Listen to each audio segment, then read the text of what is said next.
Okay, good evening, everyone. Hi, my name's Wally. I'm coming to you live from Singapore. How are you all? Welcome to BizTalk 27.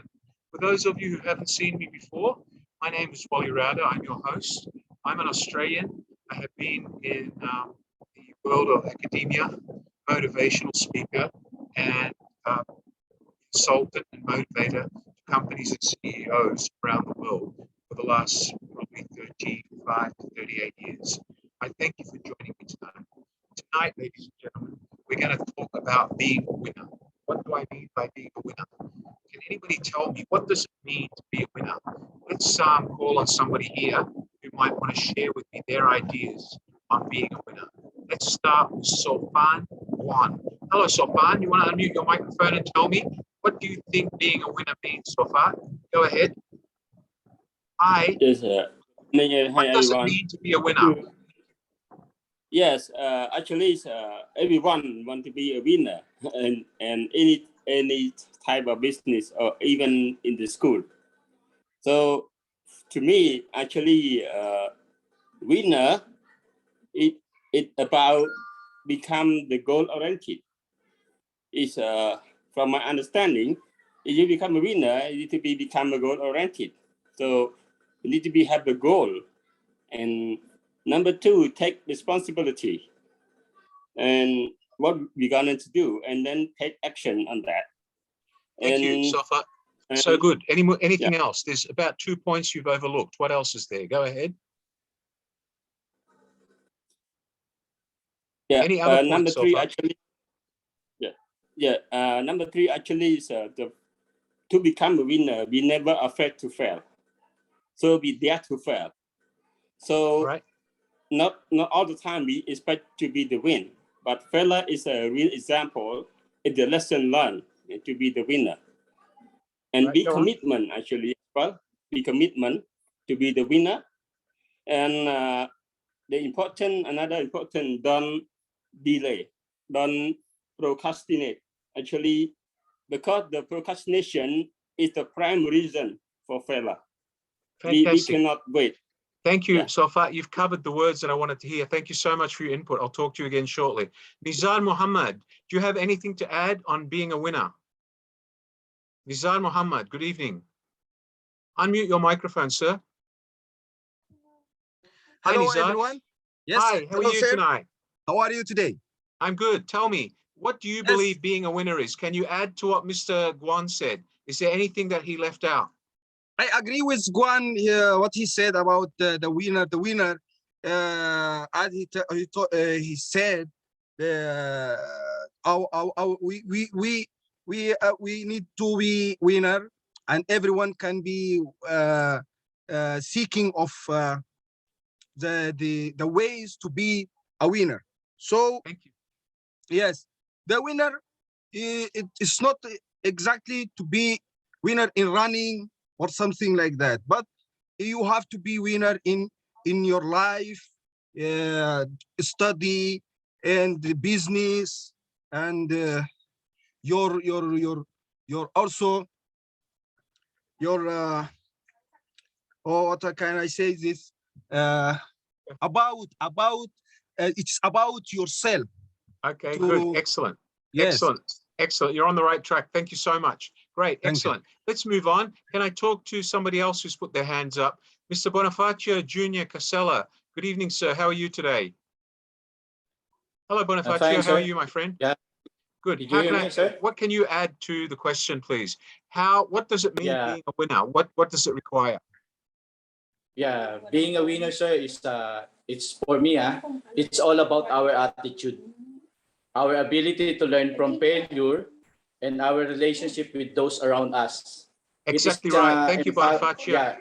Yeah. It is imperative that we have the strong sense of self-worth and self-awareness. Thank you so much. You've answered my question in four magic words. Thank you, sir. I'll talk to you again soon. Thank you very much.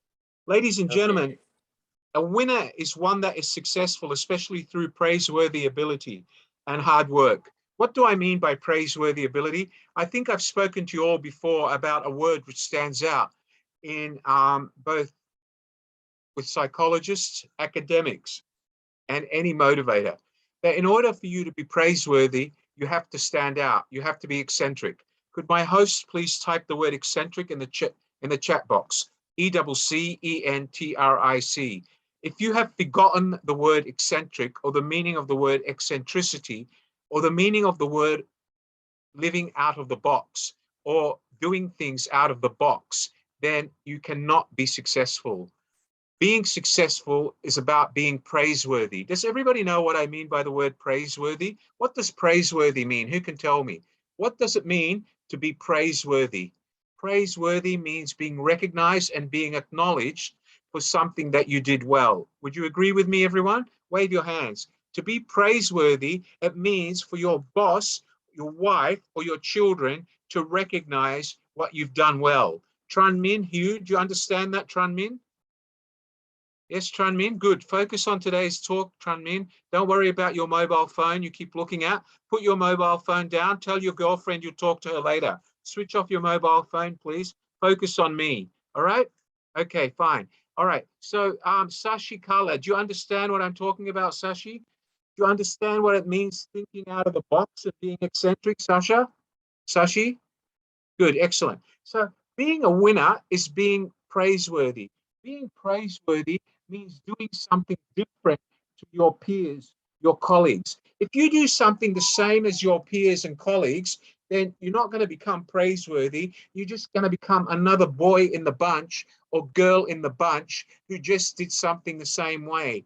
If you look the same as your colleagues, you're never going to be remembered because you don't stand out. Being praiseworthy is about everything that we've spoken about in the past. One, positive look, positive attitude, being eccentric and having goals and making sure you follow through and achieving those goals. Does everybody remember that from what we've discussed in the past? Wave your hands, please. Wave your hands. Everybody, wave your hands. Good, excellent. Romal de los Santos, do you understand what I'm saying, Romal? Good on you, Romal. All right, let's talk about what makes a winner. Winners have great strengths, and their strengths are not only in making sure they set goals, but a winner's strength is the ability to make sure that they're able to cope with the day-to-day pressures. And part of coping with day-to-day pressures for a winner is being able to manage your emotional sense of state or your emotional intelligence and being able to motivate a sense of arousal which comes from positive emotions and will stimulate you to actually achieve maximum productivity using your maximum intellect. Does everybody understand what I mean by that? Yes or no? You do. Okay, Glissa Peseo, do you understand what I'm saying, Glissa? Good, Glissa. Thank you. Rodiza Kayapas, do you understand what I'm saying? Thank you, Rodiza. Melody, do you understand what I'm saying so far, Melody? Are you there, Melody? Is that you or is that a picture, Melody? Hi, Melody. Would you like to talk to me, Melody? Go ahead. Good afternoon, sir. Sorry, because right now I'm working, so I'm not able to talk too much. Melody, do you understand what I've said so far about being successful? Yes, I get follow you. So.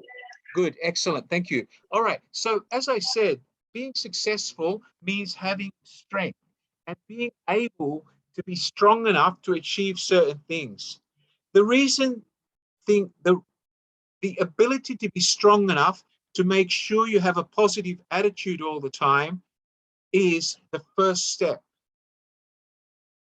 The ability or strength to say to yourself that I need to change the way I look or dress or behave is strength. However, if you're worried about what your girlfriend or your wife or your friends say about you changing your appearance because you're still living in their world, then you don't have the strength to be a winner. That means you're just the norm. You're just another average person and you do not want to be a winner. Does everybody understand that? Yes or no? You understand that, Jenny May? Okay. All right. So let's go on, guys. Let's go on. Let's talk about the next step. What is the next step? So having the strength and being positive is the first step. What is the next step? The next step is being positive about your appearance and showing a positive appearance, being positive with your mindset about being able to block out negativity and emotion by saying to yourself, the people that are not as good as me will not be able to stop me from achieving the goals I set. That is a strength, okay? The reason we make strength-driven decisions, or our ability to be able to be strong and maintain our track to winning or being a winner, means being able to emotionally block out negativity, block out negativity. And that means saying to yourself, Tan Min Hu, that just because I went out last night and had a fight with my girlfriend or had a fight with my friend from school, it doesn't mean that I'm going to be negative today. I'm going to say to myself, so what? There's plenty of other girlfriends. There's plenty of other friends. Forget it. Let me move on and start new. We learn from our mistakes, Tran Min. Do you understand that? Yes or no? Wave your hand to me, Tran Min. Wave your hand, wave strong. That's it. Look at me when you wave. That's right. Okay, fine. So let's go on. So positive mind, positive appearance, and doing things different to everyone else requires you to be strong. It requires you to have great strength. And that strength is required in order to be able to be sure that you make the right decisions and don't fall victim to failure again. Just because your mother told you that when she was young, she didn't waste her time studying at night, it doesn't mean that you don't study at night. Just because your boyfriend says you can't study during the week because you need to go out with me, you tell your boyfriend that your life and your success first, boyfriends come later. He either waits for you or finds another girlfriend in practical terms. I'm not telling you that's what you should do, but I'm telling you that if you want to be successful, you have to be strong enough to make those decisions and be able to do that. Okay, go on. Let's talk about some other characteristics of winners. What are some of the other characteristics of winners? So one, winners are usually good leaders in themselves because people respect their decisions and the decisions they make. So one, winners are good leaders. Winners are people who are prepared to take risks. Does everybody understand that? Take risks. Do you understand what I mean by that, Jasmine Rosero? Good girl. Excellent. Do you understand what I mean by that, Sofat Guan? Do you understand what I mean by take risks? Good. Grace Nuiva, do you understand what I mean by take risks? Good. Excellent. Thank you, ma'am. All right, let me go to other people. Julie Jean, do you understand what I mean by take risks, Julie Jean? Wave your hand, Julie Jean. I can't hear you. Wave your hand. Good girl. Excellent. Thank you. Let's go to the others here. Who have I got here tonight? Wei Wen, do you understand what I mean by taking risk? Okay. Wen Huang, I saw your hand. Sharon Kabada, do you understand what I mean by taking risks? And Dawa Wang Mo, you look very stressed tonight. Smile. Show me that you're positive. I want to see you smile every time. Do you understand what I mean by making decisions and taking risk? Good, excellent. Jigmay Tinley, do you understand what I mean, Jigmay? Stop covering your mouth, Jigmay, because when you put your hand on your mouth and cover your mouth, you're telling me that you're not listening to me. Move your hand away from your mouth so I can see you. Thank you, sir. All right. All right, so having strength and being able to make decisions is another sign of a winner. Taking risks, not being afraid to say to your friends from school, I cannot go out with you tonight. I have to focus on studying and improving my life. It's not being afraid to tell your mum and dad, you're not going to look like the 16-year-old schoolboy anymore with pink streaks in your hair. You're going to look professional. It's about you being able to say to your mother and father that I can't live on a farm anymore, 200 miles away from the nearest city. I need to move and find myself a job, because the longer I live on a farm, I am never going to be able to raise or earn enough money to feed my family. I cannot be poor like you, mum and dad. You have to have the guts to take risk. Do you all understand that? Yes or no? Sharon, do you understand that, Sharon? Smile, Sharon, good girl. All right, thank you. Win Pong, do you understand that, Win Pong? Okay, good, excellent. Okay, let's talk another one. It's not only having great strengths, it's not only about being a role model and a leader and doing things differently. It's not about taking risks. But the most important one that I keep telling you from the first time I met most of you, it's about being positive. I want you to type the word in the chat box, please, my dear co-host, Mr. Amala, tonight. I want you to type the word positive in capital letters, Positive. I want everybody to remember the word positive. In actual fact, I want you all to say it now, loud. I can't hear you, but I want to see your lips move.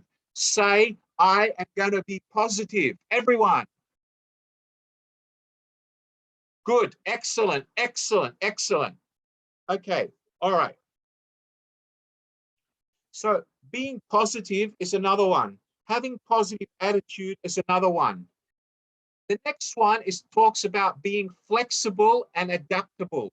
Does everybody know what I mean by the word flexible? Being flexible means able to change the way you do things in order to meet the demands you're facing. Do you all understand that? Yes or no? Sharon, I'm going to use you as an example, Sharon. Okay, unmute your microphone, Sharon. Unmute your microphone. Yeah. Hello, Sharon, how are you? Hello, I'm fine. Thank you. So good, Sharon, what we mean by about being flexible and adaptable. Can you give me an example of being flexible and adaptable in order for you to be successful? What do I mean by flexible? Able to adapt the example in you are in the another country and you have to adapt another culture. You have to adjust yourself, able to adapt, able to adapt their culture and accept the environment. Thank you. You're absolutely right, young lady. And that goes the same about your appearance, about your look, about the way you dress, about the makeup you wear.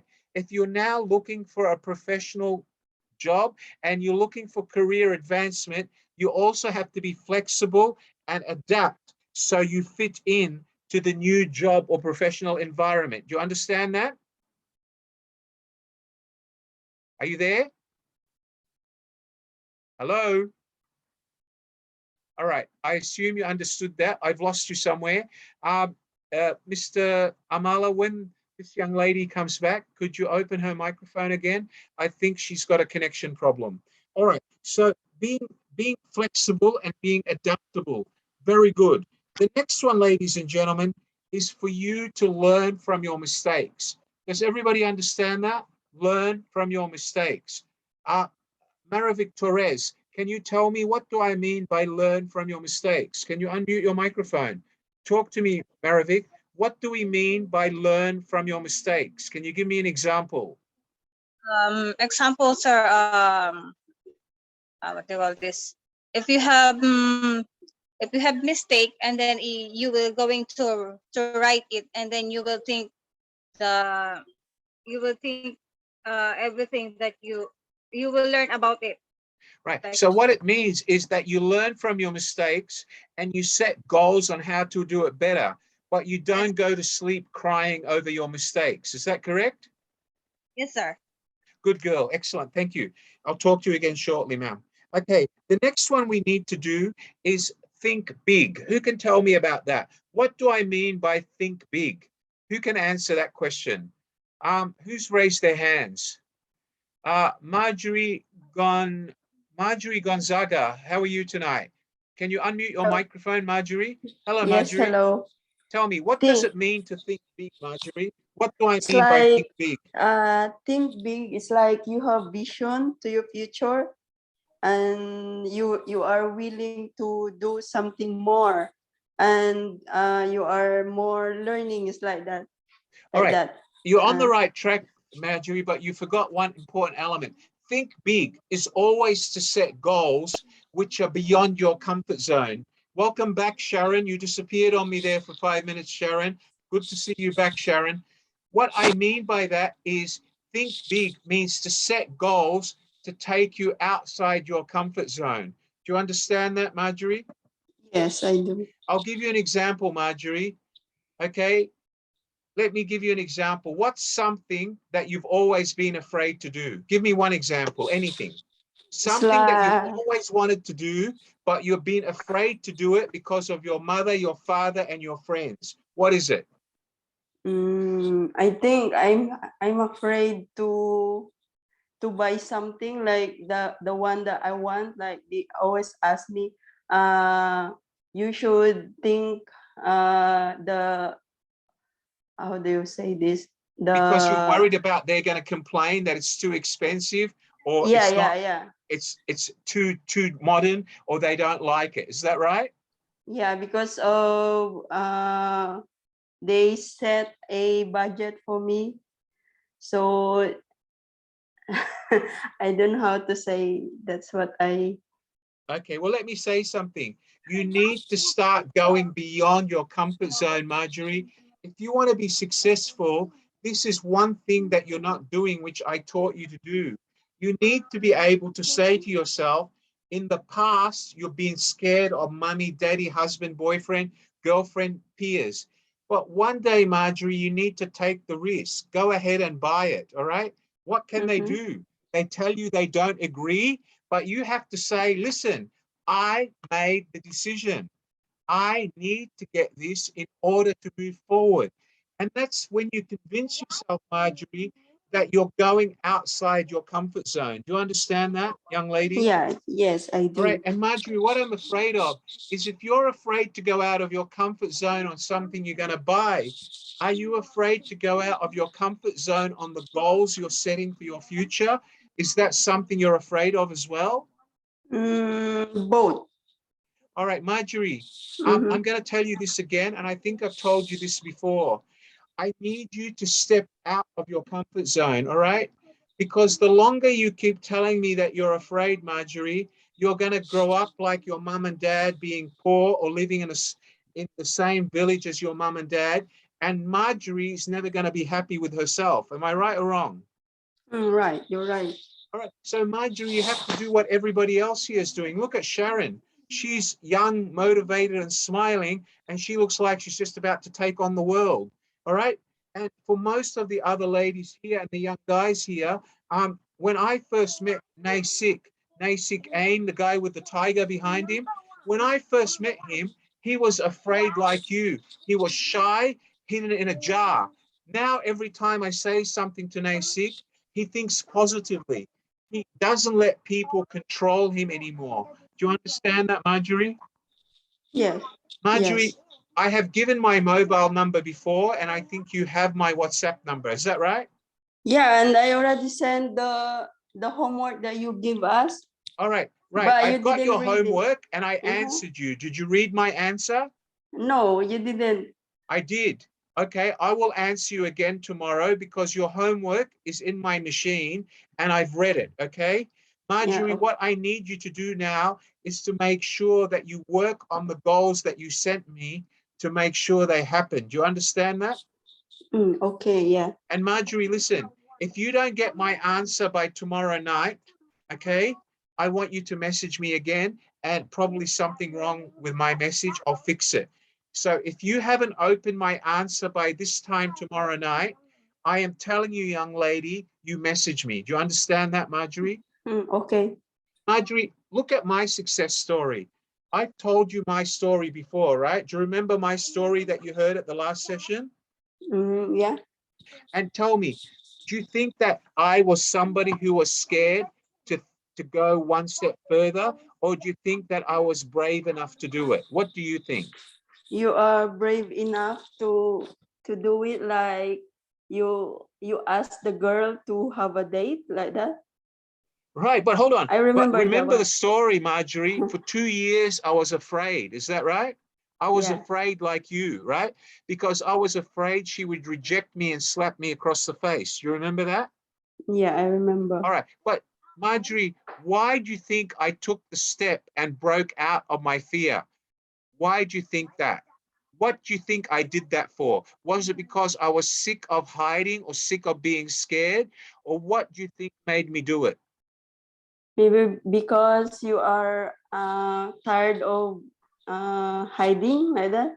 All You right, but always what about come the you, Marjorie? Don't you think you being scared to go one step further is keeping you from achieving your goals? maybe I'm no longer scared. I'm just telling you the things that my parents is controlling me before, but now I'm independent, so I can do whatever I want now because I am working by myself. I earn money by myself. I All can right. buy what I So want. Marjorie, let me ask you, now that you're working and now that you're looking to even become more successful at your job and make more money, do you feel now that you have the confidence to say to your parents, I make my own decisions, this is the way I'm going to do it? Yeah, I can speak with them now that I can buy whatever I want, like house, Good. like Okay, good. Marjorie, something like that. I've read your goals. I actually am looking at them at the moment. Marjorie, I want you to be positive, all right? I want you to be positive, young lady, just like you were after my last session. And I want the goals that you sent me to happen. Do you understand that, Marjorie? Yeah, I do. I And understand. Marjorie, I want you to message me once a week telling me what you're doing about achieving your goals. Starting tomorrow, you're going to message me again and tell me if you haven't received my message. And then you're going to message me once every week telling me where you are. You follow that, Marjorie? Okay, I do. And Marjorie, if I don't answer you within 2 to 3 days, you message me again. Can you do that for me? Yeah, of course, I Good on you, can. Marjorie. Thank you very much. All right. Thank you also. It's my pleasure, Marjorie. Okay, ladies and gentlemen. So what we spoke about here is we spoke about, ladies and gentlemen, being able to think big. What do we mean by thinking big? It means thinking out of the box. Thinking big is thinking out of the box. You need to start thinking beyond your comfort zone. If you set yourself goals which are too easy, you're not challenging your own ability and you're never going to succeed or become more successful. So if Sharon is happy with the boyfriend she's got now, I'm only using you as an example, Sharon, and she sees better looking boyfriends walking down the street driving Ferraris, but Sharon is scared to say, I don't want to go out with the old boyfriend anymore. I want to get a new boyfriend. Then Sharon is living in another world. Sharon should think of what's best for her, not what makes her boyfriend happy. Do you understand that, Sharon? Wave your hand, Sharon. Okay, the same for you, Melody. If you're comfortable doing the same job that you do every day and you never set your goals higher, the minute you start setting goals higher than before is the only time you're actually going to achieve anything different and succeed. But if you keep setting the same goals in the same comfort zone, which you've never gone past before, you will never reach success. Do you understand that, Glissa? Do you understand what I mean by setting the goals outside higher? Always the goals must be higher every time you set them. Do you understand that, young lady? Yes or no? Are you sure? Good, excellent. Okay. All right. So let's go on. The next one we're going to talk about, you need to actually not only think big, set bigger goals for yourself. Don't be afraid if you fail from those higher goals, because if you fail, failure is your quickest tool to success, because the more often you fail, the quicker you learn and succeed. But if you live in a safety zone where you always set goals which you're in your comfort zone, then you're never going to achieve success beyond what you've already got. The idea of setting goals outside your comfort zone is so that you can achieve improvement and further success in your life. For example, if Glissa is comfortable earning $400 a month now, her goal should not be to keep earning $400 in 6 months. Her goal should be to find a job to pay $800 in 6 months. When she gets to $800, her goal should be to earn $1,600 US 6 months later. It's no point Glissa saying to herself, my goal is just to keep my job at $450 a month. Because if Glissa always sets herself the same simple goal, she will never achieve success beyond where she is now. Do you understand that, Glissa? You have to break out of your comfort zone. Break out of your comfort zone. Grow out of your comfort zone. Can everybody remember that? My co-host, can you write down comfort zone? C-O-M-F-O-R-T zone. Okay, comfort zone. Thank you.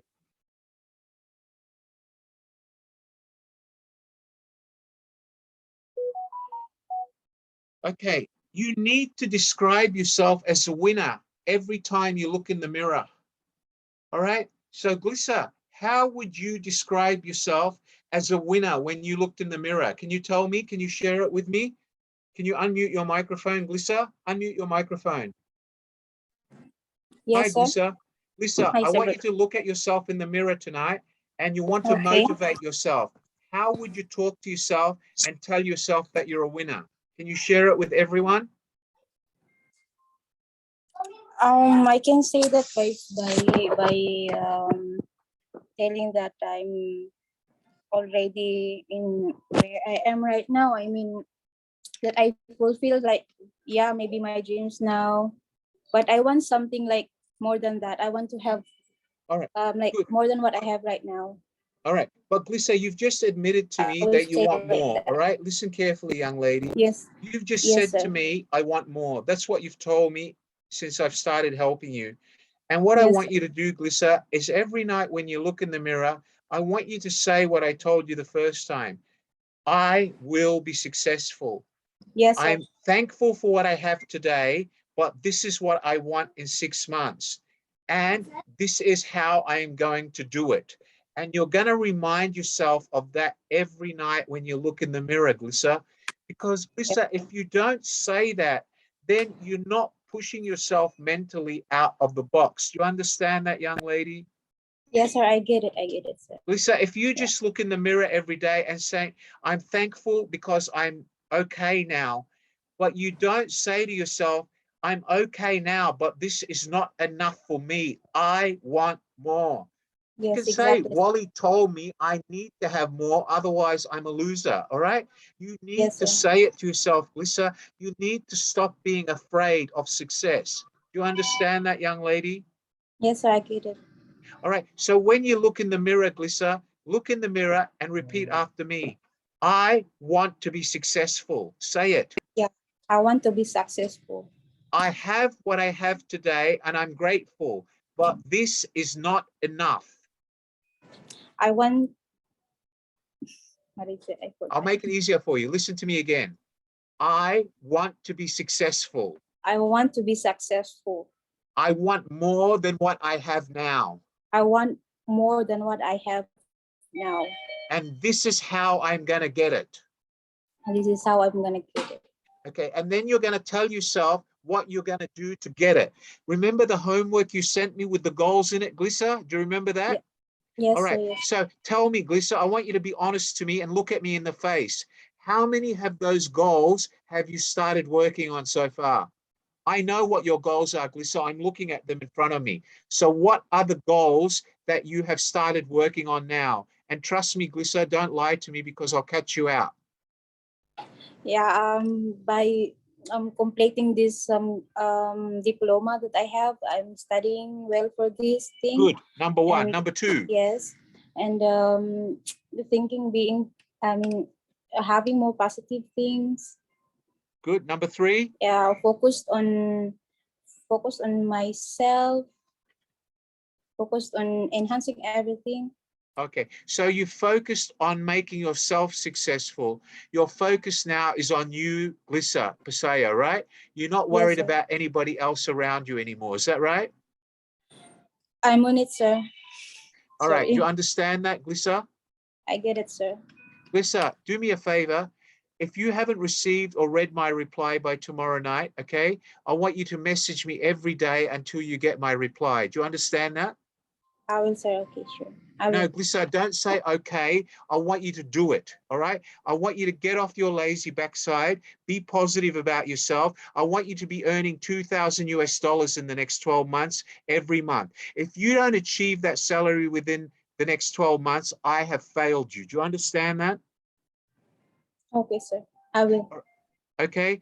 Thank you, Glissa. I'm sorry to give you a hard time, Glissa, but I need to It's okay. motivate you, Glissa. Thank I you, sir. keep Thank you. seeing you here. I want you to understand that you must set goals which are outside your reach.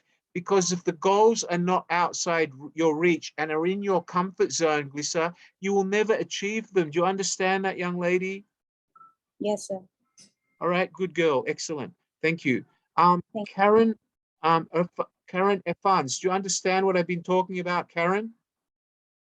Good, excellent. Thank you, Karen. Let's talk to someone else. Niraj Raj. Hello, Niraj Raj. Can you unmute your microphone? Hello, Niraj. Can you unmute your microphone? Can somebody, Amala, can you unmute Niraj Raj's microphone, please? Are you there, Niraj? Can you unmute Niraj's microphone, please, Amala?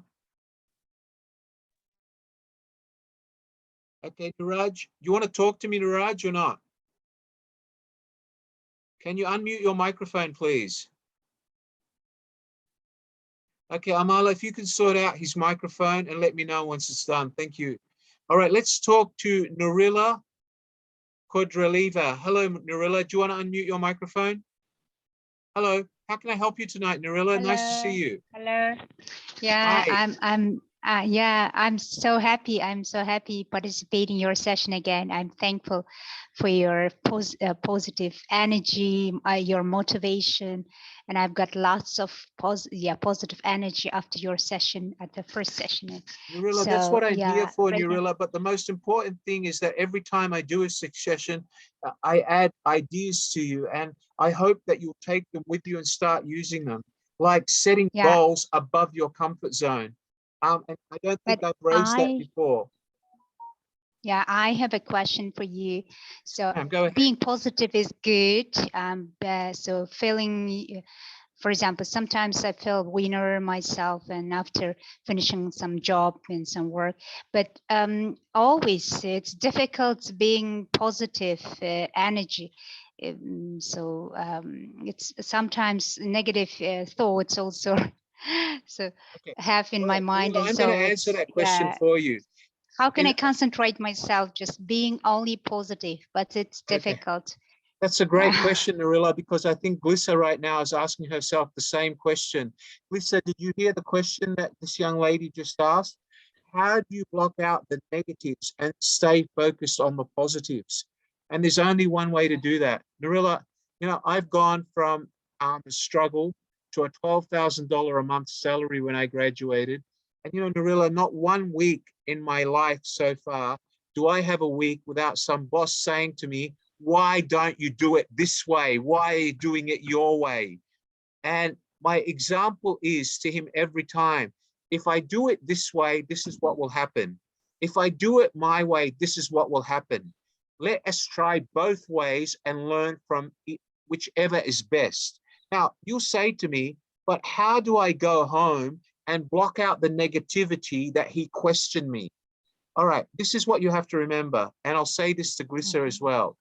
Do not let yourself, you see, you have this brain thing in you that whenever somebody questions you or tells you, why are you doing it this way, not that way, you consider it a negative, right? You agree with me? Yeah. I used to do the same, Narilla, and I know I'll give you 3 answers. And this is number 1. You have to take, whenever somebody suggests to you another way to do something or asks you about doing something a different way, Do not take it as emotional. Cut out the emotional intelligence. Take it as a question and answer. Okay, and say, okay, you want me to do it this way, I'll do it this way tomorrow, but the reason I did it that way was because of this. Take it as constructive discussion. What you're doing now is you're taking it as emotional negativity and you're considering it as a negative. That's number one, right? The second one is sometimes you make mistakes, okay? And instead of saying to yourself, I made a mistake, you actually dwell on it and you make it an emotional issue. And you're unable to block out the negatives and think positively, right? So the easiest way to that, excuse me, the easiest way to that is to what we use, we call it negative programming. And what we say is we say a mistake is a good thing because a mistake is something that will teach me to be more successful. The more mistakes I make, the more successful I will become. Do you understand that, Nurilla? Yeah. All right. So I want you to listen to me carefully.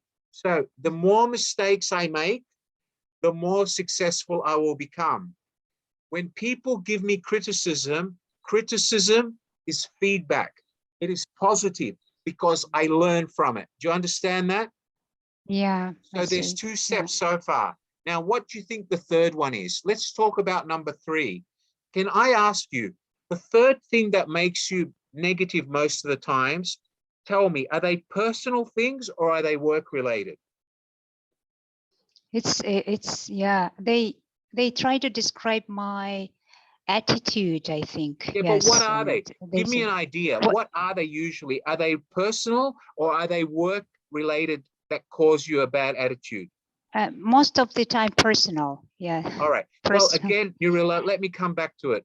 And please don't get offended because I'm going to say that to every beautiful woman in here. All right. Listen carefully. In life, we all go through ups and downs, right? It's like a ping pong ball, right? So one week you have a great relationship, great life, everything is positive, right? In my life, I have a 5-year-old daughter and a wife, and I expect them to have the best life every day. Sometimes it gets beyond it because the bills start coming in and I start getting stressed, okay? But let me tell you how me and many professionals look at it. We don't look at it as a stressful attitude. We look at it as a challenge. Yes, I know there's more bills, and how am I going to pay the bills? I don't worry about it. What I say to myself is I just have to work harder and be positive about it. I don't take it as a negativity. That's number one. Because if the financial stresses that are putting down your attitude because you're not earning enough to live the life you want, you need to be positive and say, this is all I can earn now. I have to manage it and be positive that eventually I will be able to do it. There's nothing for me to stress about. Because Nurilla, even if you stress, the debts are not going to go away. Am I right? Am I right or wrong? Yeah. Okay. You're right. Number 2, if it's your private life, your love life, and I don't want to interfere because that's none of my business. But what I say to many young professionals, males and females, if the partner in your life has got a bad attitude and he or she is depriving you from being successful, you need to lock them out mentally. Do you understand what I mean? That means instead of listening to what they have to say, is learn to hear. Do you understand what the difference between hear and listen is, Nurilla? Yeah. What is the difference? Tell me. I get. Here, so sometimes people criticize me and gossips on like this. So when you hear, and it goes in one ear, out the other, and it's forgotten. Hear, right? But when you listen is when you take them seriously, think about it, analyze and ask more questions. So what I'm saying to you is people who are negative or cause you a negative attitude, learn just to acknowledge with facial expression, say very little, and hear them. Do not listen to them. Do you understand that? Yeah, I see. And you I realize get it. you have a habit of saying, yeah. The word yeah is the first sign of somebody who lacks confidence. And I'm going to say that to Blissa as well and the others. Women who say yeah are women who want to be housewives, all right? A woman with confidence says yes, not yeah. Do you Yes. understand that? Yes. Yes, sir. All right. Yes. Because if you I say yeah understand. to your boss, you're never going to get promoted, right? Okay, I see. Let me Yeah. give you an example. When I first moved to Singapore, all the 1,500 staff to me, every time I'd ask them to do something, they'd say, okay la, okay la. And I got sick of the word la, because la is very open and it's a friendly gesture. There's nothing serious about it in the Singapore context. It's basically not even formal language. It's just it's just what you call street words in Singapore, right? It took me 5 years to understand the difference between okay la and yes la. And now everybody doesn't say okay la to me, they say yes la. But the reason is because I can't stop them from saying la. That's in their Singaporean blood. It's part of the Singaporean life, all right? But I can change yeah to yes. When somebody speaks with a yes, they speak with what we call the assertive language, ma'am. Assertive language, okay? It's the active and assertive language. If somebody just says yeah, we actually speak in the passive language. And the passive language is a language where there's no intention to take something seriously. It's just the passive language. Always when you're answering yes or no to something which involves you or your attitude or your goals, we always answer in the assertive language. Do you understand that? Yes. All right. I Now, understand. I want you to sir. look at me now and tell me in 20 words, how would you describe yourself and your plans to become more successful? 20 words only. Go. Right now, 20 words. Yeah, go. So my so I am responsible for my job, and I work hard, and I try to be flexible, No, and Narilla, I can do this. Narilla, Yeah. stop. Stop, young Yeah. lady, stop. What you're doing is you're giving yourself credit for what you think you're doing well, all right? I love my job, I work hard, I'm responsible. Whose words are they? Your boss's words or your words? It's my word. All right, I have Narilla, to be look at me again. responsible for it. Okay, look at me again, Narilla. The word responsible is a subjective word, right? Do you understand that? What you define as responsible, what your boss defines as responsible, is a subjective meaning. Would you agree with me? Yes. Okay, listen how I describe Narilla. You want me to tell you how I describe you? My name is Narilla. I work hard because I believe that I do whatever my job expects me to.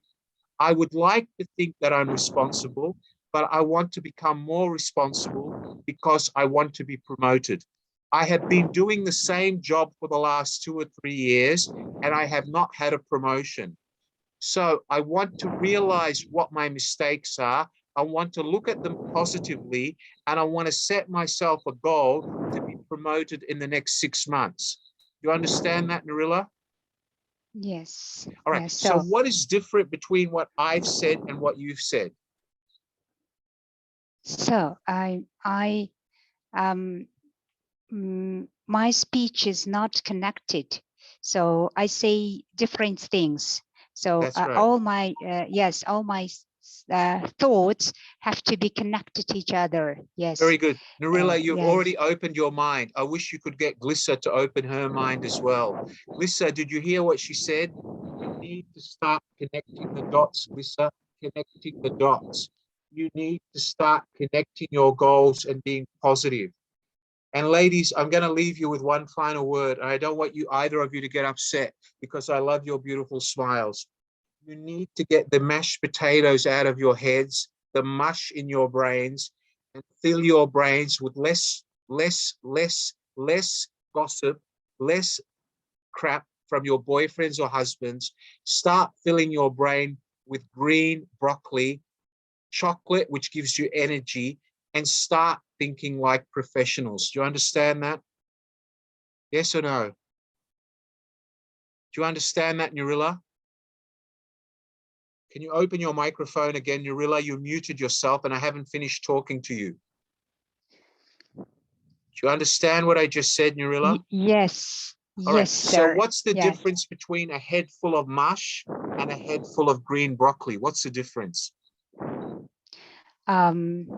So I take into consideration positive things, not too negative, because negative, yeah, so people can criticize me and they can say, but it's good in order to correct myself and improve and develop myself, my knowledge, and so Good. it's Nurilla, good. there's something you've So overlooked I have there. to say good way.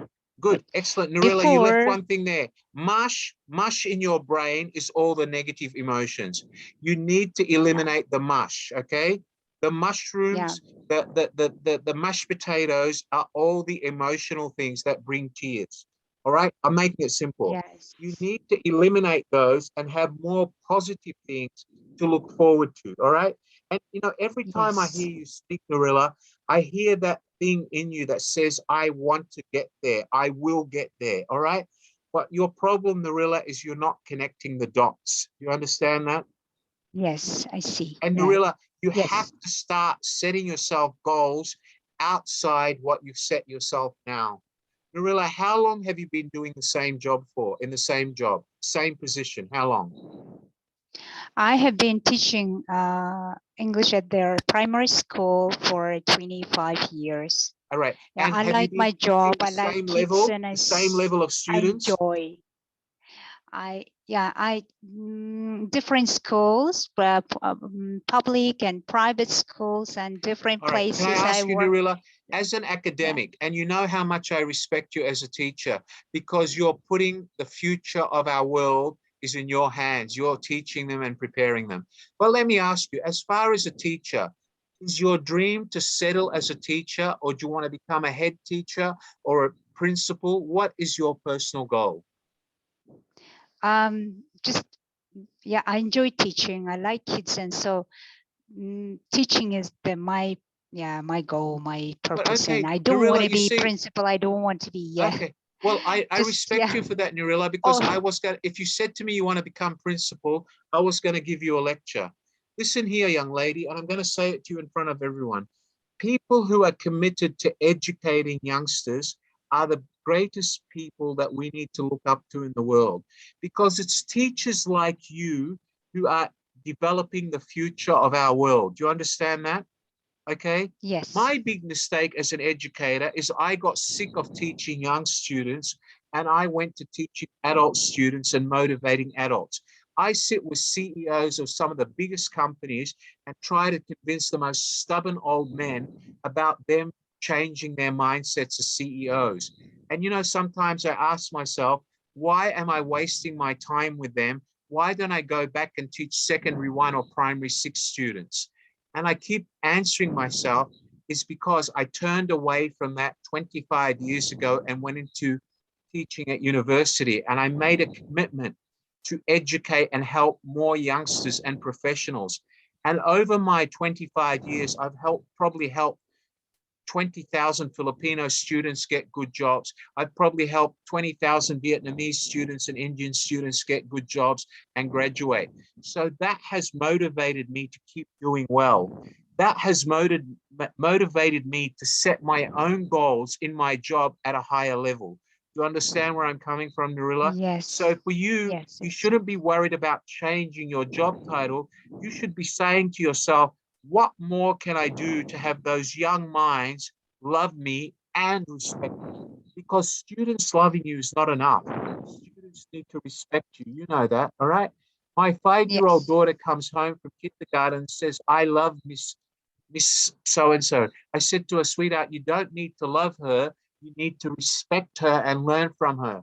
And her regular answer is, Nurilla, I do, Daddy, but she's my favorite teacher. I wish I kiss her goodbye every day. I blow her a kiss. I said, why do you blow her a kiss? She says, Daddy, because every time I go to class, I learn from her and I love to blow her a kiss. And what that tells me, Nurilla, is this little girl respects that teacher, right? Because she remembers what that teacher taught her. And for you, young lady, if your students respect you, if your students look up to you, that is the greatest goal that you're ever going to achieve as an academic, Narilla. Do you understand that? Yes. And Yes. Narilla, I see. I Yeah. would love to see your CV. If you're interested to work and train part-time online, please send me your CV you have my mobile number, is that right? Yes. Yes. And you have I sent a message. you Yes. sent me messages. All right. What I want Yeah. you to do is send me your CV. My co-host, Mr. Amala. Mr. Amala, could you give my work email to Narilla in a private message to Narilla? Narilla, send me your CV. And if I Okay. can't help you, I'll certainly give you someone who can. What at least that will do, Narilla, is will help you get a second life and maybe a second job lecturing or training to older students will help you grasp as a level of motivation that you need right now. All right. And young lady, I would Yeah. love to work with you and I would love to keep communicating with you on a weekly basis so you can tell me how you're achieving those goals. All right. But for the love of Okay. God, young lady, don't give up. You have a great sense of motivation in you. You are one of the most important people in the lives of those young students you teach. Do you understand that? And that is one of Yes. the better achievements than anybody else in this room will do, because I know what it's like to teach those young monsters. All right. And, for the love Yes. of God, don't let anybody depress you. Whatever it is in your private life, always think, if I go to school with a negative attitude, what am I doing to all those young children in my classroom? Do you ask yourself that question? To my students. Yeah. No, you ask yourself, if you go to Yeah. school and you try to teach and you've got negative attitude and negative emotions, do you ask yourself, No. what am I doing to my students? When I go my work, I try to concentrate just on my work, not Yeah, okay, but that's about what I my want to make private sure you're life. doing. I try to leave it at home. Yeah, okay, but Narilla, try is not strong enough. Try is you're being a head full of mush. You're being a loser. You need to say, I do leave it at home. I will not allow it to go into my classroom because I'm worried about what it's going to do to my students. But when you say, I will try, that means you're not making the psychological effort to do it. You understand that, Narilla? Yes, I see. Yeah. All right. You need to say to yourself every morning, I'm leaving my dirty underwear at home. Forgotten. That's it. Yes. I need to focus on those young minds, because if they see me stressed or I don't do my best, what are they going to think of me as their teacher? Do you understand that?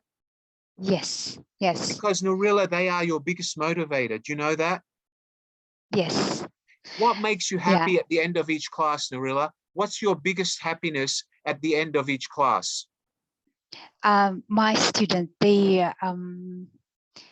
always appreciate, and they're thankful and grateful for. Right. And does that make you happy as a teacher? So, does that make you happy and as they their teacher? hug me, and they and they sometimes they kiss and hug me. So Right. it's But Narilla, you should be so proud of that. And that should be your greatest motivator. Because if you take your dirty underwear and your husband and your boyfriend and your mother and your father and your neighbor and your grandfather's problems with you to work, you're depriving those poor students of the education that they love. Am I right or wrong? Yes. Yeah. Okay, don't cry, Because Narilla. There's no kids need to cry. feel Just look at me and focus, young lady. I'm trying to help you. Do not get emotional, all right? I respect you, but don't get emotional, because then you'll make me get emotional, because I'm an academic too, all right? Narilla, I'm trying to help you. Please forgive me, but I'm trying to help you, all right? Just think about it. Your greatest motivator is those students in your classroom, right? Do you want to go to sleep at night knowing that you failed them? Is that what you want to do? that sometimes, in my experience, I just want to say one thing, that in my experience, so when yeah, once I was, I felt myself bad, and so I came in the class, and so students feel my emotion, and they, yeah, Okay. because All right. my physical understand. appearance was not there. I So understand, Narilla. that You after that, I understood that I have to, yeah, I have to be more positive in front of the class, have because to. And Narilla, you my have the kids qualities. You feel. have the qualities, Narilla. You just need to learn how to block it out. You're telling me exactly what I'm telling you, but you need to stop being Yes. passive and become active. Not I will try. I will do it, not I will I try. will do. And the fact that you keep telling me I will try means that you're not changing. Do you understand that? Yes, All right. I will do it. Okay, good. Yes, Narilla, I'll I see you again remember. on Saturday at BizTalk 28. And I want to hear you tell me on Saturday how much of the negative attitude you've eliminated. Is that all right? Yes. All right. My co-host has already shared my email with you in the chat. Is that correct? I think he has. Mr. Amala, have you shared the email? Mr. Amala, could you share my email address in a private chat with Miss Narilla, please, immediately? Okay, I think he's done it, Narilla. If he hasn't, could you let me know at the end of today's session, please? All right, thank you, Narilla. Okay, Narilla? Okay. Okay. Yes. Have you received it, Narilla? Have you received? I'll check. I'll just said I'll check it. Okay, I can't see you, Narilla. You have to switch on your camera. I can't hear you or see you. All right, you check it and you come back to me. Thank you. All right, ladies and gentlemen. So we've spoken about that, and what we've spoken about so far from the last 3 students we've spoken about comes back to the same thing. It's about you having the psychological level of positivity in order to succeed. So what we've said about being successful, ladies and gentlemen, all comes back to the same thing. You have to be able to tell yourself why you're winners. And telling yourself why you're winners and not losers is about the fact that you need to think positively. You need to think positively and block out the negativity and the emotions. Does everybody understand that? Do you all understand what I mean? Block out the negativity. Setting yourself goals above and far above what you've already set is only the first step. But if you can't be positive about everything that you do, setting big goals and describing yourself as winners in front of the mirror to yourself, then you lack positivity. If you lack positivity, no matter how many goals you set for yourself, you will not achieve. Winners have to have the prime element in their chemistry, in the recipe, and that is positive attitude. Do you all understand what I mean by positive attitude? Does everybody understand what I mean by positive attitude? Yes or no? Okay, all right, good. Everybody understand what I mean by positive attitude? All right, I'm going to allow all participants to unmute themselves. Can everybody unmute themselves and all of you say to me together? All right. Yes, sir. We want to be winners. All right, everybody say it. I want to be a winner. Yes. Yes, sir. I want to Be a be winner. Be a winner. We are the winners. Yes, I want to be grateful. I want to be a winner. A winner.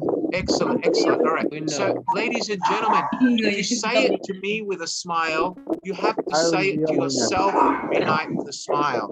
You need to look in the mirror and say, I will be positive. Everybody say it. I will be positive. I will be. I will be positive. I will be a Be winner. promoted. I Will be a winner. will be positive. I will be excellent. positive. I will be You guys. All right. Okay. positive man. I will I be will be a successful. winner. I will be a winner. I will be successful. I will be a winner. All right. I want to say Thank I you. want to be a winner. Basically what we've said is we've all admitted to me that you want to be winners. You've all admitted to me that you want to be positive. But now we've already summarized tonight, what does it take to be a winner? We've looked at the characteristics of what it takes to be a winner. Let's talk about that again. Winners are supposed to be leaders for the people around them.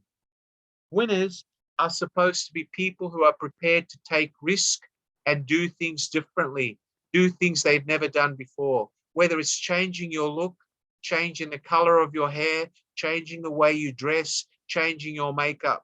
Monalyn Mabong, how long have you looked the same as you look today, Mobalin?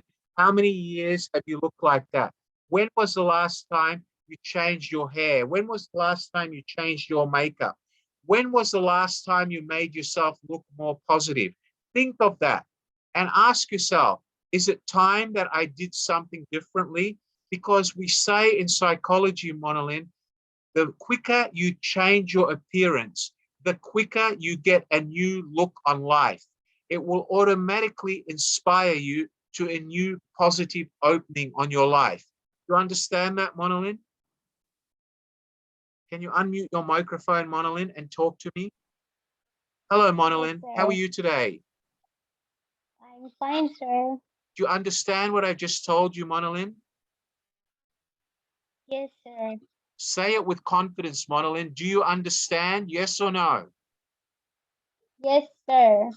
All right. I want you to do something about it, Monalyn. You've got a wonderful appearance and a wonderful smile. But what I see in your face is a lot of stress.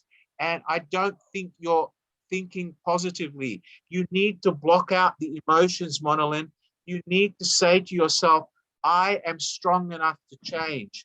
I have been afraid to change before because my mother, my father, my boyfriend, my husband, my girlfriend. You need to say, I do not care about them anymore. I want to change, so I am successful. I will always love them, but just because they are old-fashioned, just because they don't want to succeed, just because they are afraid, I am not going to let them keep me down. Do you understand that, Monalyn? Yes or no, Monalyn? Yes, sir. Have you sent me your homework Yes, from the sir. previous session? Did you send me homework Yes, in the last sir. session? Yes or Yes, no? sir. You did. Okay. Please, if you haven't got my reply by tomorrow, can Yes, you sir. also message me again? Because I need to make sure you've received it, because I remember writing a reply. So if you haven't got it by tomorrow, don't be scared. Just message me again. All right, Monalyn? Yes, sir. Good on you. Excellent. So ladies and gentlemen, as I said, being positive and not being afraid of change. That change can be change of attitude, change of appearance, change of the way and the type of people you mix with. If your friends are holding you back, it's time to say no more. I don't need you anymore. We're friends. I'll talk to you in 6 months' time. I need to focus on my career. If your parents are old-fashioned, it's time for you to say to them, okay, enough is enough. I need to focus on my career. If it's Narilla and it's other pressures, financial pressures or home pressures, she needs to say to herself, every night before I go to sleep, all of those negatives I'm going to put in the storeroom, in the box, in the warehouse box. And I'm not going to think of them again till the weekend. But by the time I go back to work on Monday, I'm going to be the young, fresh Narilla that all those young students need, because I need to make sure that I give them the best of me, the professional teacher that I love being. Do you understand that, Narilla? Okay, all right. Thank you. Let's talk to Augustine Corregidor. Hello, Augustine. Can you unmute your microphone, Augustine? Hello, sir. Hi, tell me, Augustine, what have you learned from being a winner?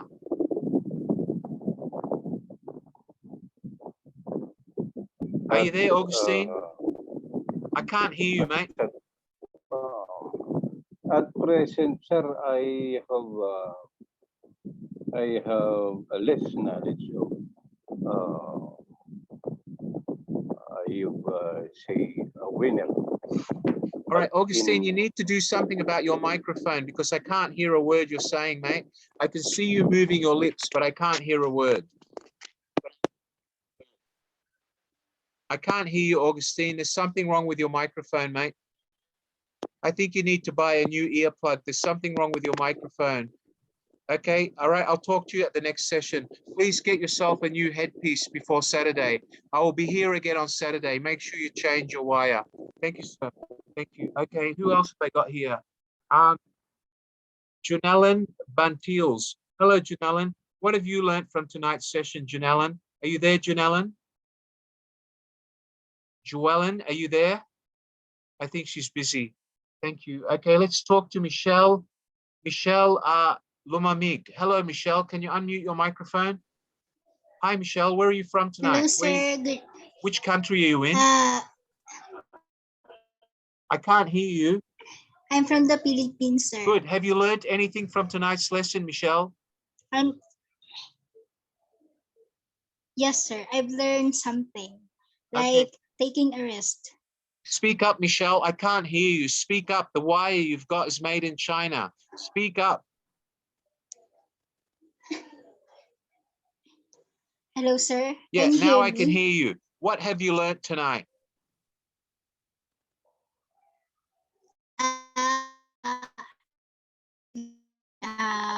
First, okay, I can't hear you, Michelle. I think you need to do the same. Like, yeah.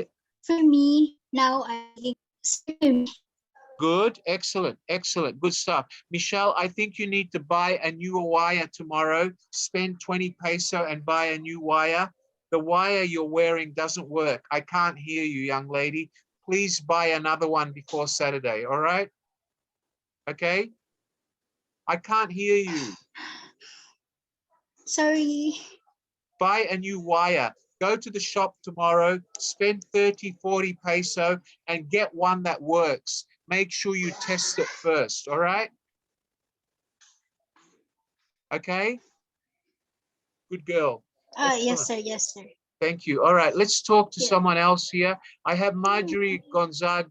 Do you want to talk to me, Marjorie? Do you want to unmute your microphone? Oh, Hi, Marjorie. What have you learned hello. from tonight's BizTalk 27? About being a winner and some characteristic of being a winner is like I just remember of being positive and then being eccentric and then what else? You should think big and what else? What I remember Is that all you've learned tonight? yeah, All right. that's all. Okay, great. Do you think that's going to help you moving forward? I think I need more. So that's why I always attending to your I don't know how to say this, your talkies.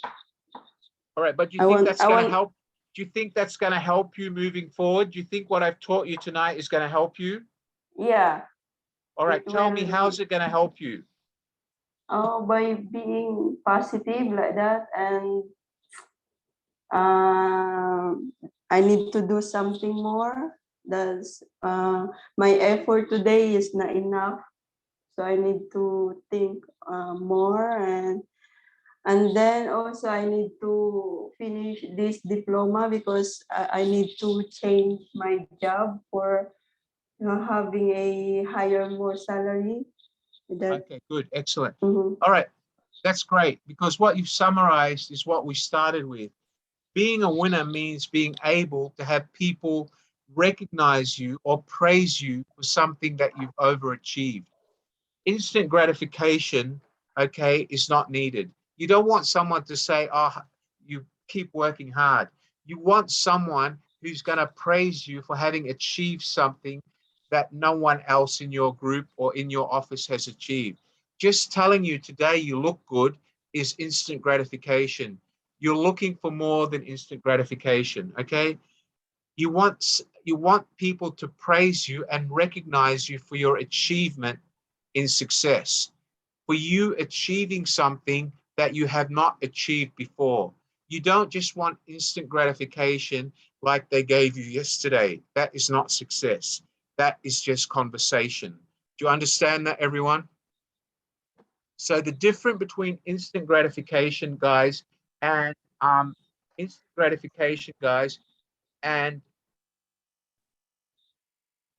being praiseworthy is different.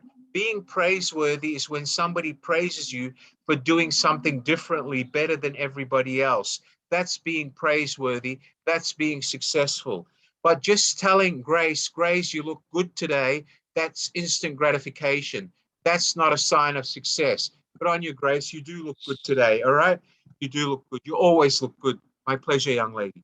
All right. So basically, everyone, you need to distinguish between self-gratification and praise, okay? Because if you're praiseworthy based on your ability that you've demonstrated to become praiseworthy because you've done something far and above what you usually do, or you've outshone your colleagues in the same job, or because you've come up with an idea that will solve problems for you and for your colleagues, showing leadership qualities. It's because you've taken your goals to the next level. Your boss says you have to achieve $1,000. You've set yourself a goal of $3,000. You've set yourself goals higher than the expected. You've gone one step beyond the norm. That's when you become praiseworthy. Does everybody understand that? Yes or no?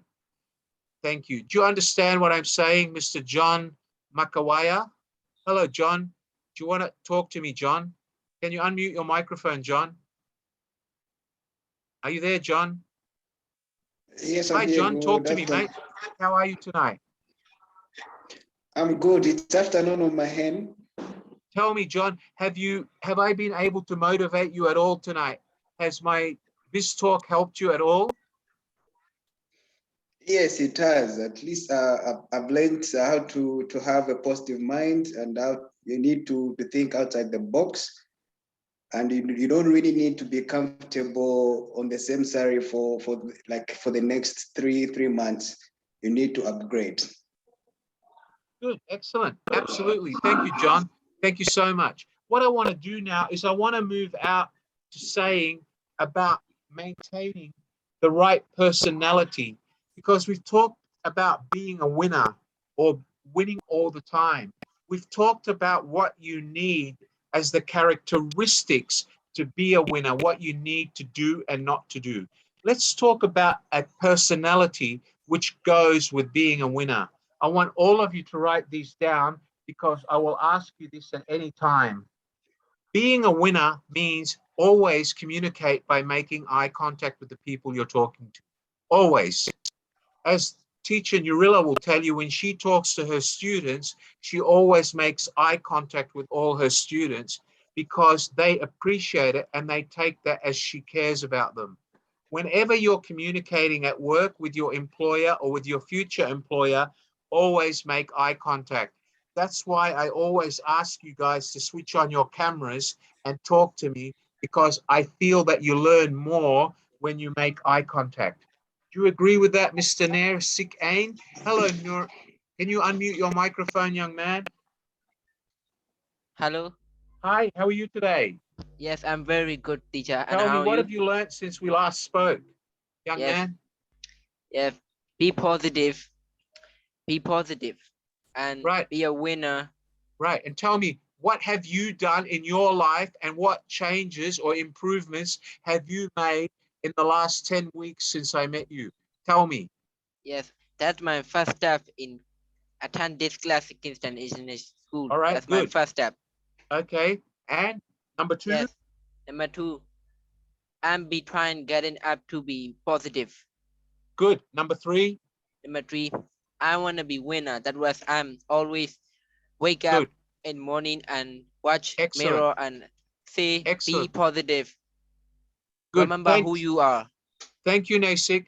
Yes. Nasik, I want you to send me a message every week and telling me about what you've achieved. I haven't seen a message from you in my homework WhatsApp for about 10 days now. Send me one tonight telling me what you've achieved. All right? Oh, all right, teacher. I do. So let's go back to the personality that goes with a winner. Let's go back to a winner's personality.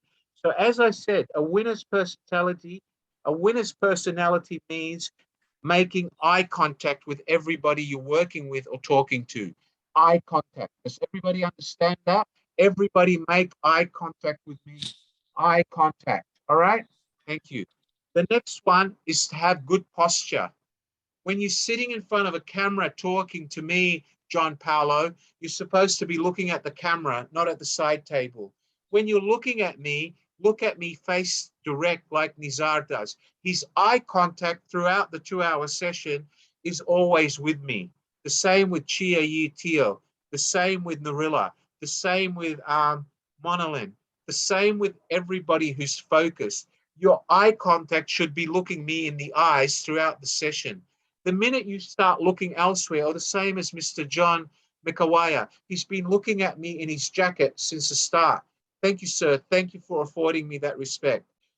So basically, eye contact and posture tell a lot about your level of confidence.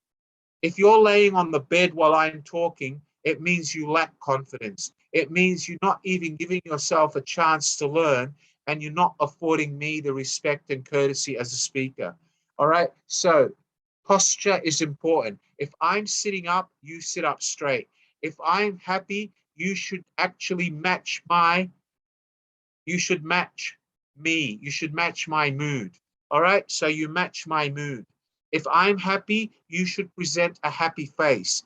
If I am being positive, you need to present and match my mood. Okay? You have to match the mood. You have to, because if you don't match my mood and make eye contact and maintain the right posture, then the person you're communicating with will lose confidence in you, and they will become disoriented, and they will not be interested in what you have to say, whether it's your employer or your future employer. Thank you, sir. Thank you, Nisar. Okay, so we need to remember body language. Does everybody remember the session that I did on non-verbal communication and body language? Yes or no? No? Okay.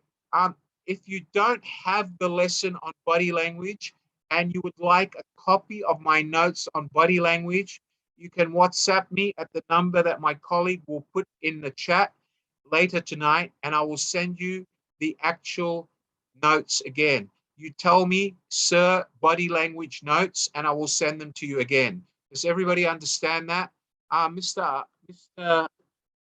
Amala, at the end of tonight's session, could you please post my homework number, not the 2220, the other number in the chat, and mark it homework number. Anybody who wants copy of the BizTalk non-verbal communication body language notes, please send me a message with your name, Nizar, and then put body language or non-verbal communication notes, and I will send them to you by PDF tomorrow or the next day. All right, so non-verbal communication or body language is very important because posture is the way you sit. We match the person's eye contact by looking them face to face in the eye. We match their mood, okay? We match their mood. And we need to also match their body language. All right. Always remember that when you talk to someone or go into a discussion for success or to be successful, it should be a two-way conversation. And that means you do not hear where it goes in one ear out the other, which is what we do when our wife or our boyfriend talks to us. We hear, we don't listen because it's not really important. But however, when you're having a professional conversation with people that affect your career or your promotion or the people that work for you or affect the productivity of your company, then you can no longer hear. You need to listen, as John will tell you. Would you agree with me, John? Hearing becomes a disaster. Listening becomes the aim.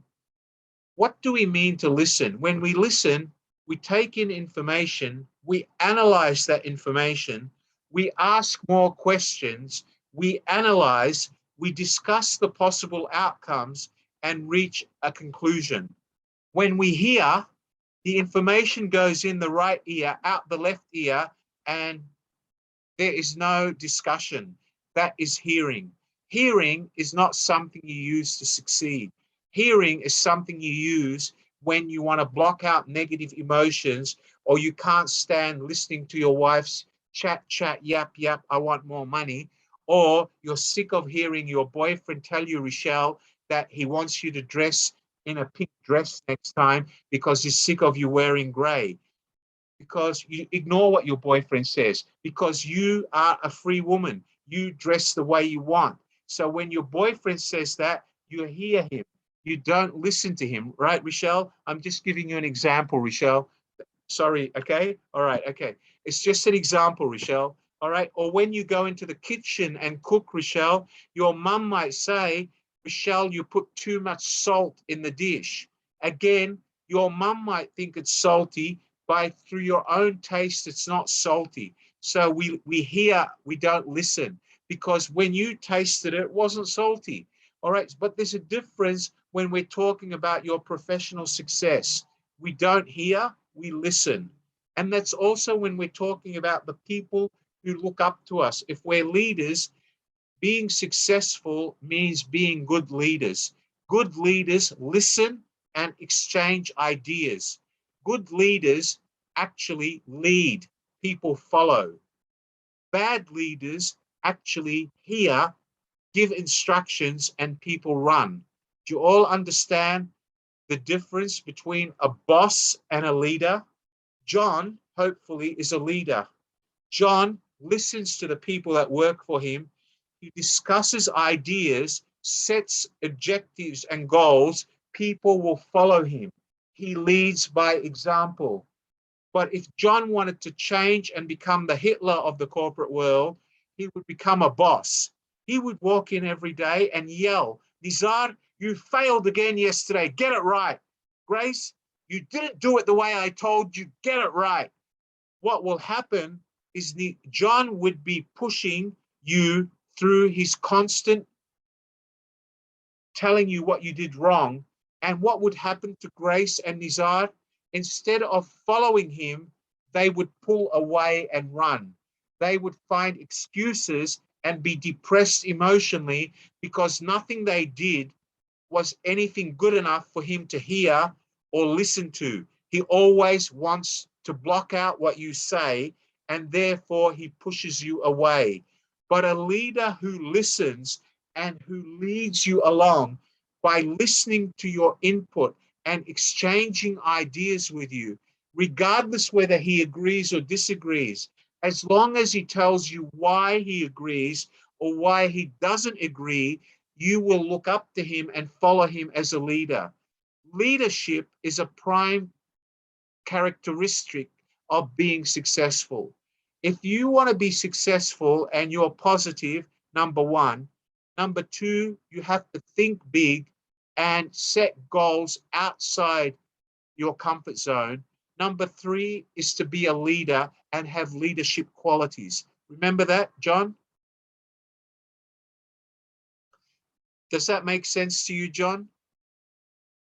Hopefully John can hear me. All right, so leadership qualities. Leaders lead, people follow.